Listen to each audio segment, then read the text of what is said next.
Hello, everyone, and welcome to a quick episode of Trek Cat. Today, I'm going to be talking about Babylon 5, man, a road home.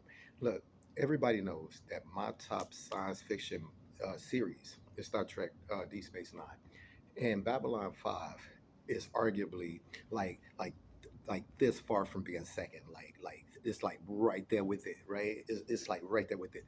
The story that J. Michael Straczynski put together was not only compelling, it was interesting. It was fascinating. Like nobody else portrayed the differences in alien technologies and cultures and interpersonal relationships, intrapersonal relationships, quite the way that J. Michael Straczynski did in Babylon 5. So, in about 2005, 2008, a while back, Babylon 5 went off air and they picked up with the Crusades that didn't last too long. But the thing is this, I heard that they was making a new Babylon 5 movie and it was going to be animated and it was going to have the voice actors of the people who played those characters in it, and it was going to be written by JMS himself. And I said, I am here for it.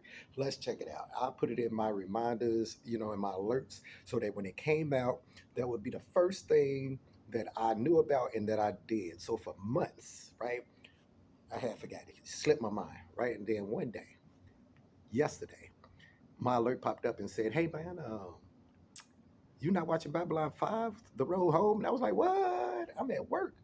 I got to find some kind of way to do it. And as you can see, I found some kind of way to do it. So I figured I'd take a little time in my lunch to talk about this particular gem of a movie. So look, this movie takes place after, I guess, season 5, where Sheridan had just got appointed to president of the Interstellar Alliance. All right. Now, as we all know, Sheridan is it's going to be spoilers all throughout here, but as we all know, Sheridan has a little issue with time travel, right? Okay.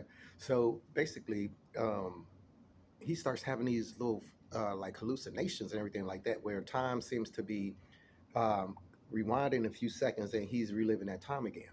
Now, we eventually get to Mimbari, right, where the president's home base is. Let me tell you, everybody's voices I picked up on. Everybody's voices I picked up on.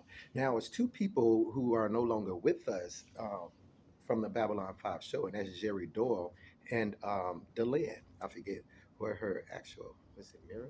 Mira Servin? Servin? Anyway, Delenn and Garibaldi, they're no longer with us. All right. So I was interested to see how they would do their voices. And when I heard Delenn, I was thinking to myself, all right, I could tell the difference, but she stayed true to Delenn. Now, look, now one person who didn't stay true to who they was staying true to. Okay, I'm getting ahead of myself. Getting ahead of myself.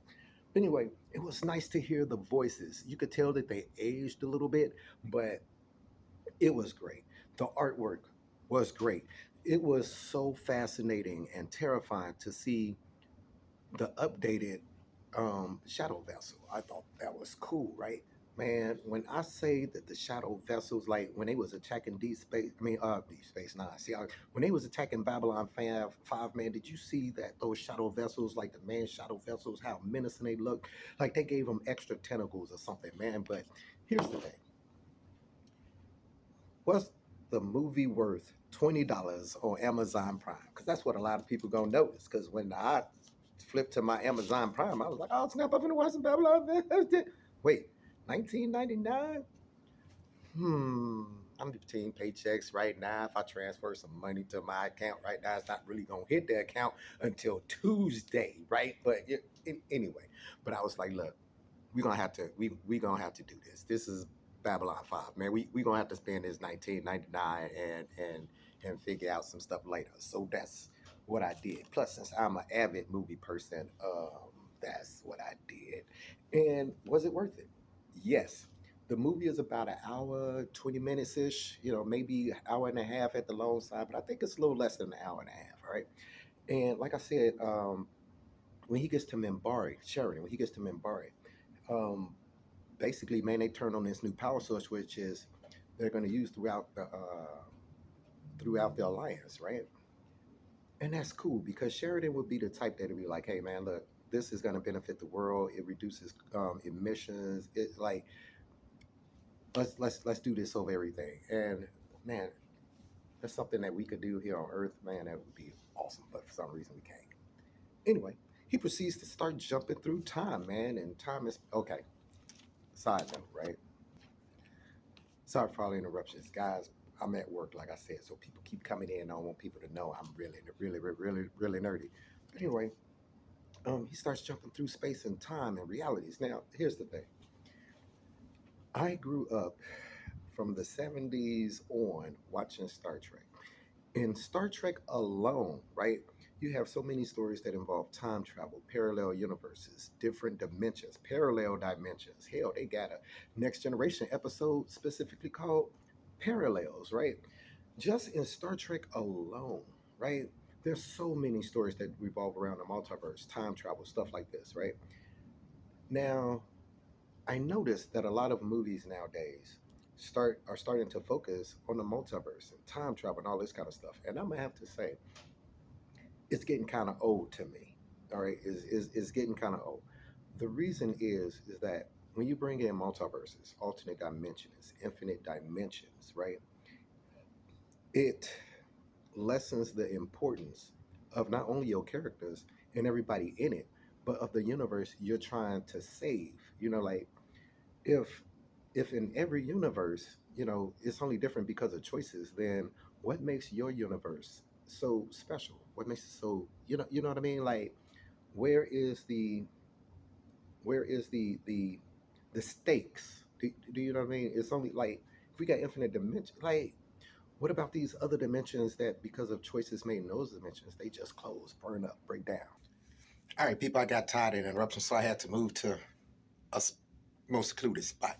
But anyway, what brings the importance of your universe, your parallels, what you're trying to do, and the characters, you know, what makes it so, it deadens it, basically. It just makes it less important. But we get a chance to see as Sheridan slipping through these different time periods, what would happen if they had lost the shadow. One of the most interesting alternate universes that they ended up going to was where Londo and Commander Ivanova were basically on Earth, and they was look. Okay, did anybody else have trouble differentiating Commander Ivanova from Captain Lockley? I found that I was having a hard time being like, hey, is that Lockley or is that Ivanova? Like, I was having a hard time with that. It really. And but anyway, where the Vorlons was like, hey man, we finna destroy Earth because as we know, the Vorlons was basically wiping out planets that were sympathetic to the shadows. But instead of using a shadow planet killer, which is something that they historically the Vorlons or the shadows or whatever would use, the Vorlons was like, hey man, look, we just gonna shoot a repulsor beam at your moon, man, and crash it right into your planet.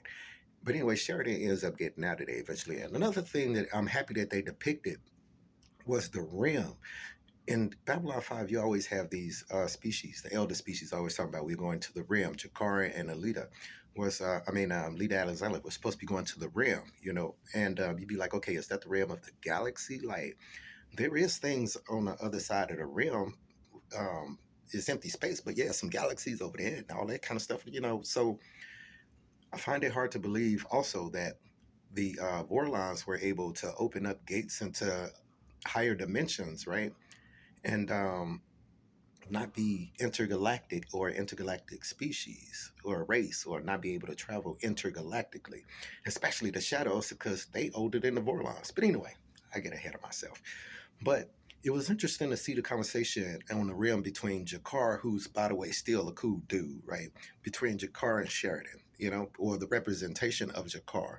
Because I wonder who that was, and if I was to guess, I wonder if it was that dude that was super ancient that the Vorlons and the Shadows had looked up to when they decided to leave the universe. I wonder if that dude was actually him, being Jakar. But I like the different dimensions and everything that they were traveling to. The only thing that I was thinking to myself about this particular movie was Lita Alexander. I was like, hold up. Lita isn't as that's not really her personality, if I remember correctly. When I seen this movie, I was thinking to myself, that's not really Lita's personality. That's not really some things that she would say and do. You know what I mean? Like, That's not really her thing. But another thing, when I was like, okay, well, the Shadows is attacking Babylon 5, man, Lita could just eliminate all these. She's like one of them. She's like one of science fiction's, not just Babylon 5. She's one of science fiction's strongest telepaths, right? Like she's on some Jean Grey level type stuff, right? And I'm like, how's she not doing nothing with these shadows running around, right? And then it occurred to me, oh yeah, alternate timeline. Maybe the Vorlons didn't augment her or enhance her abilities, stuff like that, because she was basically a P5 like she was normally, right?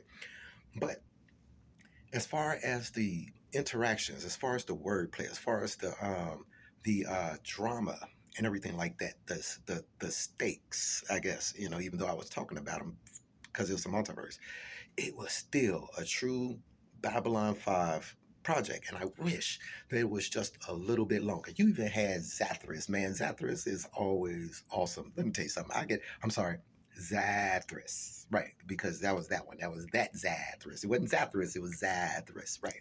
So it was always a joy, man, to see Zathras, man, to hear Zathras and everything like that. Um, do I recommend this movie? Yes, hell yeah, I recommend this movie.